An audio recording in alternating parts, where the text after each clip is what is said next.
자, 이제 오늘 배울 내용이 절대부등식입니다. 앞에서 제가 처음 부등식을 설명하면서 부등식은 종류가 두 가지다라고 했어요. 특정한 x의 범위에서만 만족이 되는 조건부등식이 있고 모든 실수 x에 대하여 항상 만족이 되는, 절대적으로 만족이 되는 부등식을 절대부등식이다라고 했어. 그럼 이 바로 전 단원에는 우리는 뭘 했냐면 주어진 부등식을 만족시키는 x값의 범위를 구했으니까 그건 조건부등식을 풀어낸 거고, 여기는 항상 성립하는 부등식. 자, 예를 들면 이런 부등식이죠. x제곱 플러스 2는 0보다 크다. x에 제가 어떤 실수를 집어넣는다 라고 해도 제곱하면 0 이상이 되고 거기다 2까지 더하면 무조건 양수지. 그러니까 이 식을 만족하는 x값의 범위를 구할 필요가 없어. 1을 집어넣어도 성립하고 100을 집어넣어도 성립을 하고 마이너스 1000을 집어넣어도 성립하고 계속 만족이 되니까 이런 부등식을 우리가 절대 부등식이라고 하고, 앞에 방정식이랑 똑같아. 항등식 배우고 방정식 배웠듯이 조건부등식 배우고 절대부등식 배우는 거예요. 항상 만족하는 부등식. 자, 그리고 이 책에 조금 설명이 빈약해서 저는 기본적인 절대부등식을 여기 가져왔는데, 자, 첫 번째, ABC가 실수일 때 일단 수의 대소 비교가 된다라고 하면 복소수 범위가 아니라고 했어요. 실수입니다. 실수. 허수가 나오면 안 되지. 허수는 대소 비교가 안 된다라고 했어. 자, 첫 번째는 A제곱 플러스 마이너스 2AB 플러스 B제곱은 항상 0 이상이다. 등호는 어쩌고 저쩌고 복부호 동순이라는 표현이 나와 있네. 자, 이거 앞에서도 제가 수업하면서 잠깐 설명드렸는데, 복부 동순이라는 얘기는 복은 중복할 때 그 복자야. 중복되어 있다. 지금 기호가 중복돼서 두 개가 써 있죠. 플러스 마이너스 순서로 써 있고 마이너스 플러스 순서로 써 있습니다. 그럼 얘는 뭘 나타내는 거냐? 부등식이 두 개예요. 여기가 만약에 플러스면 등호는 이때 성립한다는 얘기입니다. 위에 있는 거 쓰면 여기도 위에 있는 거, 위에가 마이너스죠 지금. 그리고 마이너스면 등호는 A가 B일 때 성립한다라는 얘기. 근데 왜냐면 이게 완전 제곱식 아니야? A 플러스 B의 제곱, 얘도 A 마이너스 B의 제곱이지. 그럼 A, B가 실수인 이상 어떤 수들을 집어넣는다라고 해도 음수는 나올 수가 없죠. 기본적으로 0 이상인 거 맞습니다. 자, 문제 없어요. 그리고 마지막에 등호는 언제일 때 성립한다라고 주어졌는데 이걸 줄여서 등호 성립 조건이라고 하고, 등호 성립 조건이란 얘기는 얘는 부등호고 얘는 등호인데 언제 얘가 정확히 0이 되냐는 얘기야. 언제 정확히 0이 돼? A가 마이너스 B일 때가 딱 0이 되지. 얘는 A가 B일 때가 0이 되지. 맞아요? 그럼 이 두 가지 절대부등식을 쓰기 귀찮다는 얘기지. 수학은 단순화하고 간결하게 표현하려고 노력을 하잖아. 여기가 플러스면 마이너스고요. 마이너스면 플러스가 되겠지. 플러스 B.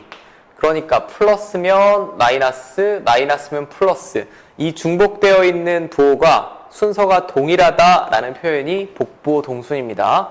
오케이? 네. 이 용어는 간략하게 뜻만 알고 넘어가면 될 것 같고요. 그 다음에 또 많이 쓰이는 절대부등식이 이렇게 나왔네. 이거 어디서 많이 봤니?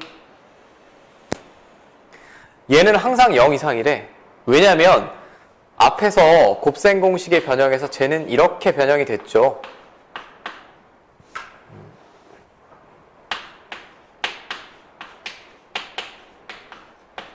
그치? 기억나? 이거 외웠어야 돼.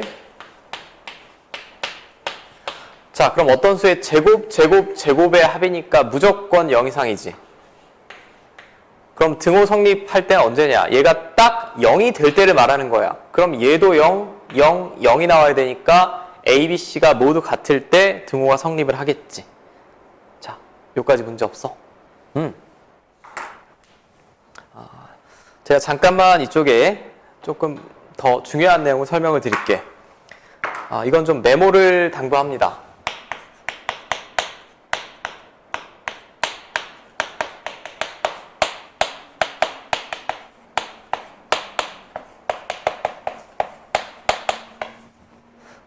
자, 결국 부등식이라는 건 왼쪽이 크냐 오른쪽이 크냐를 나타내는 거예요. 크냐 작냐를 말하는 게 대소비교란 얘기지, 대소비교. 자, 그럼 두 수나 두 식의 대소비교하는 방법을 아셔야 돼. 근데 고교수학에서 대소비교를 할 때 쓰는 방법은 99% 딱 두 가지밖에 안 씁니다. 특별히 이 단원에서는 100% 이 두 가지만 쓴다라고 보셔도 될 것 같아. 그 방법이 뭐냐? 첫 번째는 차를 이용하는 방법. 두 번째는 제곱의 차를 이용하는 방법이에요. 자, 두 수나 두 식이라고 그랬어. 이거 사실 5랑 2랑 뭐가 크니? 5가 크지. 이거 모르시는 분은 아무도 없어. 그치? 이거 모르시는 분은 아무도 없고 우리가 눈만 정상이면 다 어느 게 큰지 알 수 있는데 여기서 원하는 건 이런 것보다 두 식일 때 제가 예를 들어 볼게요.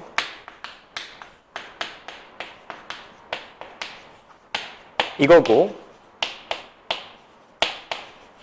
이거라고 해봅시다. A가 크냐 B가 크냐 아니면 그때그때 다르냐 출제자가 물어봤어.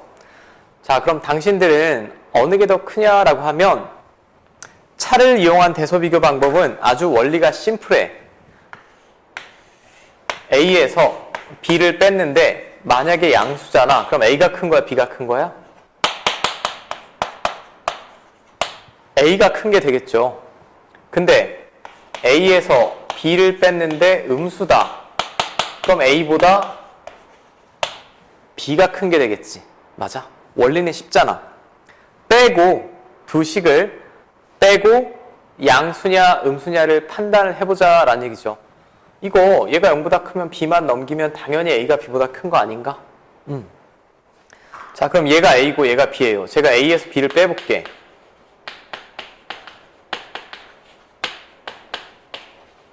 빼고 나서 봤더니 이거 무슨 식이야? 완전 제곱식이지? 맞아. 그럼 x-y 제곱은 제가 어떤 실수를 집어넣더라도 0 이상이죠. 음수는 나올 수가 없어요. 0 이상. 그럼 결론이 A에서 B를 뺐는데 항상 0 이상이래. 그러면 A가 B보다 항상 같거나 크다는 얘기지. 되죠? 문자인데 대소비교를 한 거잖아. 그치? 문자인데 대소비교를 한 겁니다. 자, 이게 첫 번째 차를 이용한 대소비교 방법이 되겠고, 두 번째 제곱의 차. 제곱의 차는 근데 이용할 때가 전제 조건이 있어요.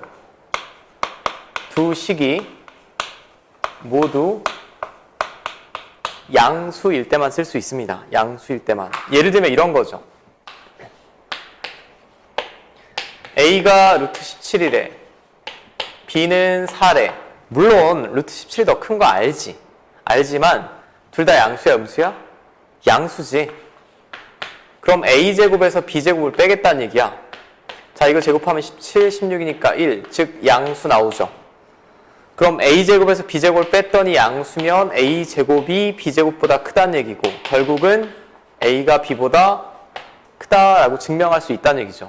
이거 증명을 해야 되니까 이걸 논리적으로 지금 엄밀하게 쓰는 거고 이런 숫자면 사실 뭐 그냥 적절히 알 수가 있겠지. 자, 여기까지 문제 없니? 정리. 부등식이라는 건 결국 크기를 비교하는 거야. 근데 크기를 비교하려면 숫자는 아무 문제가 없어. 우리가 보고 그냥 어느 게 큰지 구분하시면 되니까. 근데 식으로 나왔을 때는 왼쪽이 크냐 오른쪽이 크냐를 어떻게 구하냐? 차를 이용하거나 제곱의 차를 이용하겠다는 얘기예요. 차를 이용하는 방법은 A에서 B를 뺐는데 0보다 크면 A가 B보다 큽니다. 이런 결론을 얻어낼 수 있다는 얘기고, 제곱의 차는 A제곱 마이너스 B제곱 했는데 0보다 크면 A가 B보다 큽니다 라는 결론을 얻어낼 수 있겠다라는 얘기지. 자, 여기까지 문제 없어? 여기는 두 식이 모두 양수일 때 주로 쓰는 방법이라고 했어요. 그럼 힌트를 하나만 더 드리면 확실히 양수인 애는 루트로 표현된 식이거나 절대값 기호가 있는 식입니다. 이 경우에는 둘의 대소비교를 할 때 제곱을 이용해서 대소비교하는 게 더 편안하다라는 얘기예요. 자, 여기까지 문제 없죠? 자, 다음으로 한번 넘어갈게요. 이제 본격적으로.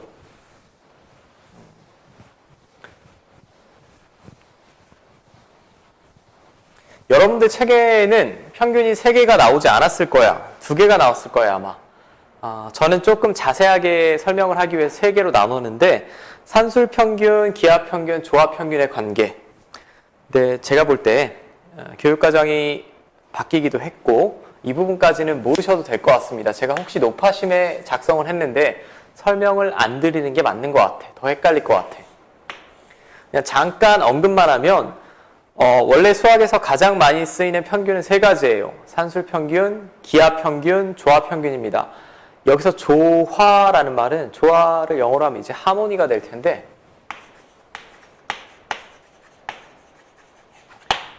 그냥 상식으로만 알고 있어.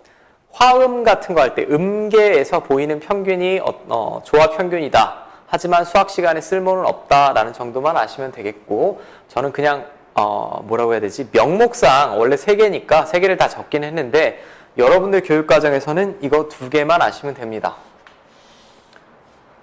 2개만 아시면 되고 얘가 산술평균이고 얘가 기하평균이에요. 오케이? 얘가 산술평균이고 얘가 기하평균이야. 그럼 산술평균은 우리가 이미 보던 거 아니니? 둘이 더하고 나누기 2 했어. 언제 많이 쓰지? 시험을 봤어. 평균 점수를 구해주세요 라고 하면 두 과목의 점수의 합을 과목 수로 나누지. 만약에 3과목의 평균을 구해주세요 라고 하면 3과목의 점수의 합을 3으로 나눌 거야. 우리가 그냥 소위 말하는 평균을 구해주세요 라고 하면 그게 대부분 산술평균입니다. 이게 산술평균. 둘 더하고 나누기 2한 거. 이런 게 산술평균이 되겠고 근데 인생을 살다가 수학을 계산하다 보니까 이렇게 평균을 구하면 이상한 상황이 올 때가 생기더라 라고 해서 하나 더 약속한 게 2를 곱하고 루트를 씌워준 걸 우리가 기하평균이라고 합니다. 루트를 씌워준 거. 근데 왜인지 모르겠는데 얘는 항상 얘보다 같거나 크대. 자, 이 부분에 관한 제가 지금 부연 설명을 할 거고 그리고 부연 설명과 더불어서 왜 얘를 기하평균이라고 말하는지도 잠깐 살펴볼게. 기하라는 말은 보통 도형이죠, 도형.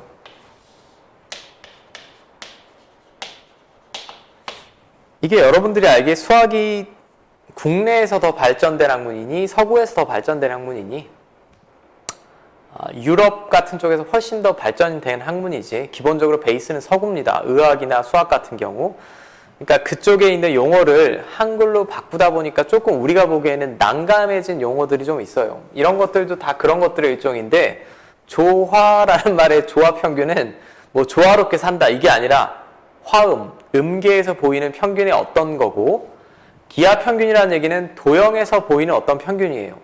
근데 기하평균이라고 하면 잘 와닿진 않지. 제가 이 부분은 지금 설명드릴 내용은 여러분들의 상식과 이해를 돕기 위함이지 시험에 직접 출제되는 부분 아니라고 보셔도 될 것 같아. 제가 한번 예를 들어볼게. 그냥 제 이름으로 합시다.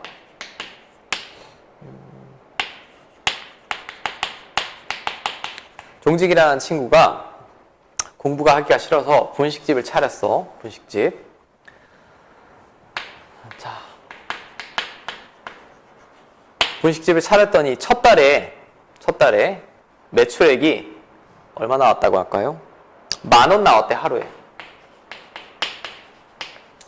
하루에 10,000원을 팔면 글러 먹었죠. 가게는 문 닫아야 되는데 뭐 그렇다고 치고 그 다음 달이 1월이라고 합시다. 그 다음 달에는 장사를 열심히 해서 매출이 2배가 늘었어요. 2배가 늘면 얼마니? 20,000원이야, 그치? 하루에 20,000원을 팔았답니다. 근데 갑자기 빵 터졌어. 뭐 유튜브든 SNS든 갑자기 빵 터져서 핸드폰이래. 떡볶이가 개맛있다 그래서 매출이 8배가 됐다라고 해볼게요. 그럼 2월에는 나는 일평균 매출액이 160,000원이겠지. 사실 160,000원 팔아서도 뭐 먹고 살긴 힘들지만 자, 그 다음에 누군가 나에게 물어봤어. 평균 매출액 증가분. 자, 평균 매출액. 그럼 첫 번째, 이렇게 구하시는 분들이 있습니다. 첫 번째 달에 매출액이 2배, 두 번째 달에 매출액이 8배. 그러면 평균적으로 5배씩 매출액이 늘어났구나 라고 생각할 수가 있을 거예요. 5배씩. 그럼 맞나 볼게, 이 결론이. 자, 맞다라고 가정을 하면 첫 달 10,000원 팔았는데 5배 늘어났어. 그럼 두 번째는 5만 원을 팔았어야 되고 세 번째는 25만 원을 팔았어야 되지. 조금 이상하지 않아? 평균 잘못 구한 것 같지? 분명히 2배, 8배 늘었으면 둘이 더하고 나누기 하면 5잖아. 그럼 평균적으로 5배씩 성장을 했다는 얘기인데 같은 결과가 안 나옵니다. 그죠? 같은 결과가 안 나와요. 안 나오는 건 확인이 되죠? 자, 그럼 다른 방식으로 어떻게 구해야 맞나 한번 생각을 해봤어. 자, 첫 달에 A배, 두 번째 달에 B배가 증가한 거예요. 그럼 처음 매출액을 제가 X라고 할게. X. 그리고 평균 매출액 증가분을 라지 A라고 합시다. 자, 이 부분이 이해는 조금 어려울 수도 있어. 여러분들 중에 뭐 경영학, 경제학 이런 거 배우시면 대학교 1학년 때 웃기지만 뭐 이런 겁니다. 자, 일단 문자로 잡아볼게. 첫 달 제가 X만 원을 팔았다. 두 번째는 AX만큼 판 거죠, 그럼. A배만큼 매출이 늘었으니까. 세 번째는 또 B배만큼 늘었으니까 ABX만큼 는 거지. 맞아? 그러면 평균을 제가 A라고 해볼게. 평균 매출액 증가분을 A라고 하면 X인데 A배만큼 더 팔았으면 AX, 또 A배만큼 더 팔았으면 A제곱 X지. 이 둘이 같아야만 오류 없이 제가 평균을 구한 거죠. 그렇지 않아? 그럼 A제곱은 AB네? X는 약분될 테니까 그럼 A는 루트 AB다 라는 결론이 나오죠. 맞아? 그러니까 평균을 이렇게 구해야 맞다는 얘기야. 뭔 소린지 어려워요. 잘 봐. 둘이 곱하고 루트 씌워주면 얼마? 4지, 4.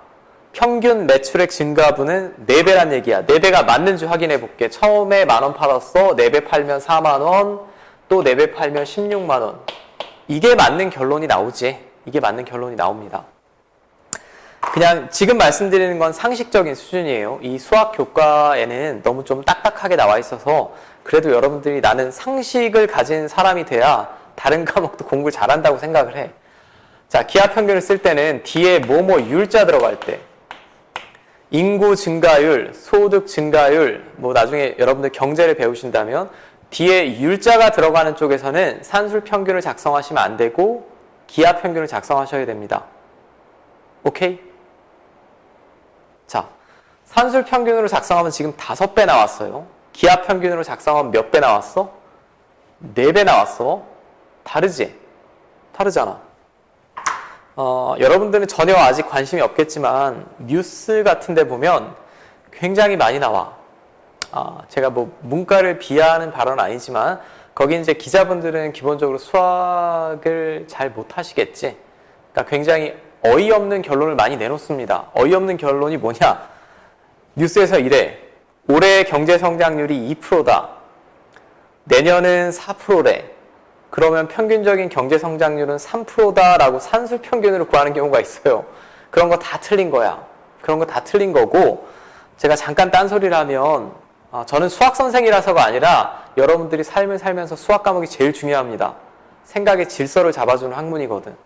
뭐 이럴 일은 없겠지만 여러분들 뭐 나이 들다 보면 TV에도 많이 나오죠. 사기당한다. 이런 사람들. 사기당하는 경우가 언제냐면 막 유식해 보이는 사람이 이렇게 얘기를 해.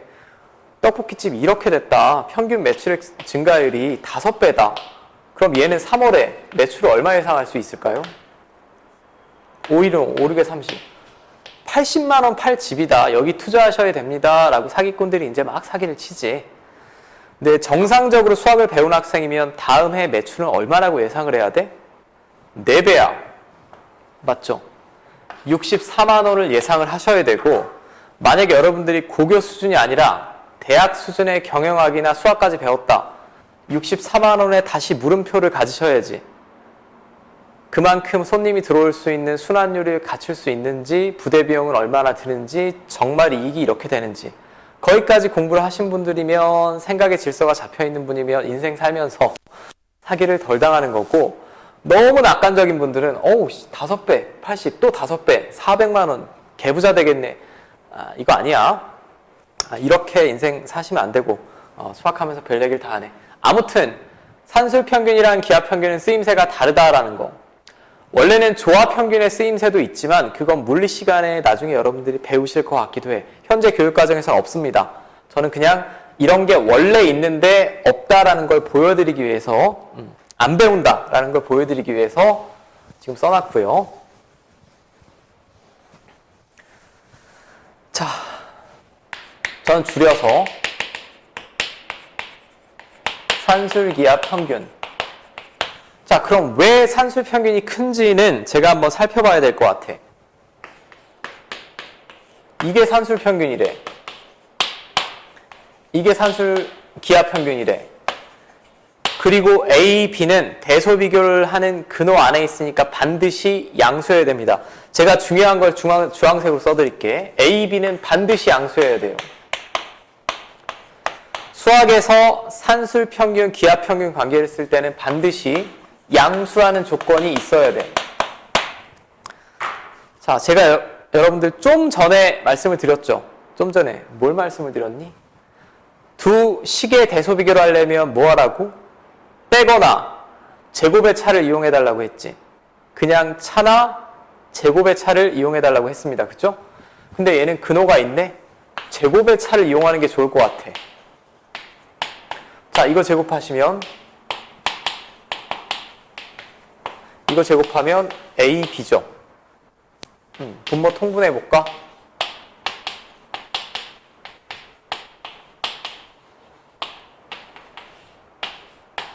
근데 이거 완전 제곱식 아니야? 완전 제곱식이지? A-B의 제곱이잖아요. 끝났네. 4분의 A-B의 제곱이면 무조건 0 이상이죠. 완전 제곱식이니까. 그럼 A제곱 빼기 B제곱이 0 이상 나왔으니까 A가 B보다 같거나 큰 거 맞지? A가 B보다 같거나 큰 게 맞습니다. 자, 이제 잘 봐. 등호 성립 조건. 얘가 딱 둘이 같을 때는 언젠가요, 그럼? 둘이 같을 때는 얘가 0이 되는 순간이지. 0이 돼야지 A제곱이랑 B제곱이 같으니까 AB 같은 거 아니야. 얘가 0이 되려면 A랑 B랑 같을 때죠. 단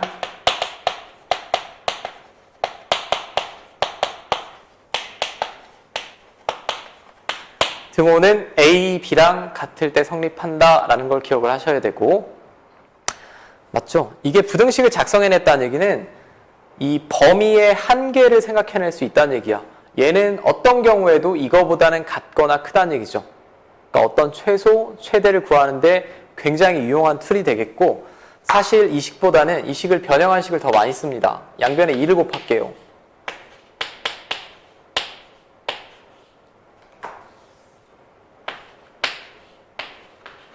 이렇게 되겠죠. 저 개인적으로 산술평균, 기하평균은 이렇게 이해하시는 게 제일 좋아. 이건 어떤 두 양수의 합이지. 얘는 곱이지. 그럼 뭘 나타내는 식인가? 합과 곱의 양수일 때 두 수의 합과 곱의 관계를 나타내는 게 산술평균, 기하평균입니다. 라고 이해하시는 게 제일 좋아요. 여기까지 되나요? 외워. 앞으로 양수라는 조건이 있고 어떤 두 양수의 합은 항상 2루트 곱보다 같거나 큽니다가 산술평균, 기하평균의 관계라고. 그리고 등호는 언제? 등호는 두 수가 같을 때 성립하는 거야. 자, 됐죠? 제가 일단 증명은 끝냈습니다. 끝냈고요. 조금 어려우실 것 같기도 해. 원래 어렵습니다. 제가 좀 이따 이제 문제로 실제 어떻게 풀어나가는지는 그때 보도록 하고,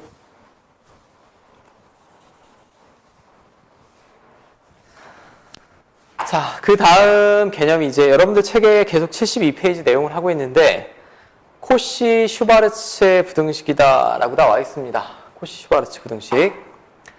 코시는 당대에 굉장히 유명한 수학자예요. 유명한 수학자 중에 한 명이고, 코시라는 수학자가 한 일이 이제 어떻게 보면 논문 심사위원이라고 보면 되지. 요즘으로 따지면 논문 심사위원이라고 보시면 되는데, 슈바르츠라는 양반이 대학원생일 때 이런 부등식에 대한 어떤 아이디어를 증명을 해서 코시한테 심사를 맡겼어. 그랬더니 좀 얍삽이지? 이거 좋다라고 해서 자기 이름을 앞에 붙였습니다. 자기는 심사가 아닌데 같이 연구했다라는 명목 하에. 요즘도 그런 일들 많아요. 대학원생들의 그 논문, 학문의 업적을 담당 교수가 조금 묻어가는 경우가 있는데, 전 뭐 개인적으로는 뭐 코시가 대단한 수학자이긴 하지만 이건 좀 아닌 것 같아. 보통 슈바르츠 부등식이라고 많이 부릅니다.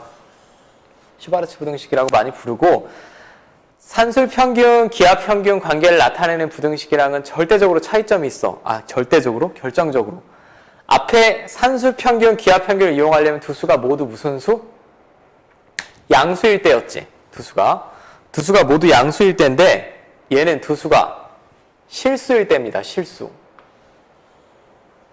실수일 때 이 부등식이 항상 성립을 한대. 자, 참고로 공부하실 때 헷갈릴까 봐 말씀드리면, 슈바르츠 부등식보다는 산술 평균, 기하 평균이 훨씬 중요해요. 훨씬 중요하지만 일단 알고는 있자라는 얘기고, 중요도는 떨어집니다. 중요도는 낮은 편이에요. 딱 이 문제집에 있는 정도만 정확하게 풀어내실 수 있으면 얘는 수능 시험 같은 데서도 딱히 많이 쓰이는 뭐 그런 부등식은 아니야. 자, 일단 난 얘를 증명을 해볼게. 근데 이게 뭔 뜻인지 전혀 모르겠지 않아? 여러분들이 점과 직선 사이의 거리를 배우셨다라고 하면 제가 그때는 조금 다른 방식으로도 설명을 드릴 텐데, 순수하게 이 식만 볼게. 자, 일단 나는 얘를 크기 비교를 하고 싶어.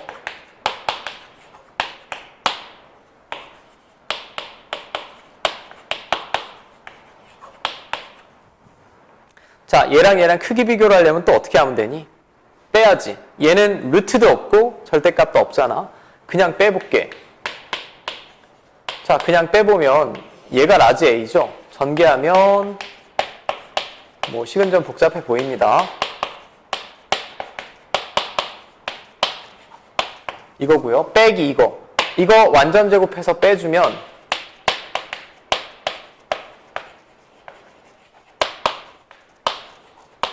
이렇게 되겠죠. 없앨 애들 없애봅시다. 이거. 그럼 남은 게 이렇게 남지.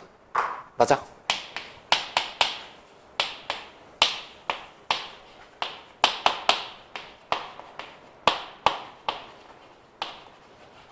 이렇게 남는데, 식을 잘 봐봐. 잘 멍하니 보면 이게 뭘까라고 봤더니 얘는 이렇게 써볼게. AY의 완전제곱. 그 다음에 얘는 곱셈이니까 순서 바꿔도 상관없죠. AY 곱한 거랑 BX 곱한 거다라고 볼 수 있지. 그럼 ABXY. 그 다음에 얘는 BX의 통째로 제곱입니다 라고 볼 수 있죠. 그럼 이게 그거 아니니? 자, 이거 X, 이거 Y라고 두면 X제곱 마이너스 2XY 플러스 Y제곱이니까 무슨 식? 완전 제곱식이지. 맞아? 완전 제곱식이면 항상 0 이상이죠. 맞죠? 완전 제곱식이면 항상 0 이상입니다. 0 이상이면 A에서 B를 뺐는데 항상 0 이상이면 A가 B보다 같거나 큽니다. 증명한 거지. 맞아요? 그럼 여기서 등호는 언제 성립하니? 얘랑 얘랑 같을 때가 등호 성립할 때죠. 딱 0이 될 때. 자, 얘가 등호 성립 조건이고 뭐 양변을 xy로 나눈다라고 하면 이렇게 쓰기도 하고요. 이게 문제 주어진 거고. 자, 됐죠? 자, 식의 의미만 한번 살펴볼게. 얘는 매번 이 짓을 할 수가 없어요. 물론 산술평균, 기하평균도 마찬가지지만 완벽히 암기를 하셔야 되고 이 식 자체를 산술평균, 기하평균이랑 구분할 수 있는 힌트를 말씀드릴게. 앞에는 양수였어. 근데 얘는 실수라는 조건이 반드시 보이고 그 다음에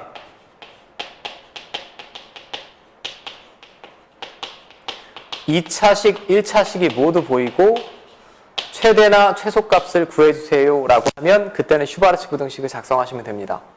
자, 실수고 이거 2차식이죠. 얘는 몇 차식? 1차식이야. 어떤 2차식의 합과 1차식의 제곱의 관계를 나타내는 게 슈바르츠 부등식이고 그럼 부등식이 작성이 됐다라는 얘기는 이놈의 최대값 혹은 이놈의 최소값을 구해낼 수 있다는 얘기지. 문제에서 그때그때 다르겠죠. 자, 일단 여기 개념이 좀 길지. 개념 설명은 여기까지고 먼저 머릿속에 잘 숙지를 해두시고 제가 바로 문제풀이로 넘어갈게요.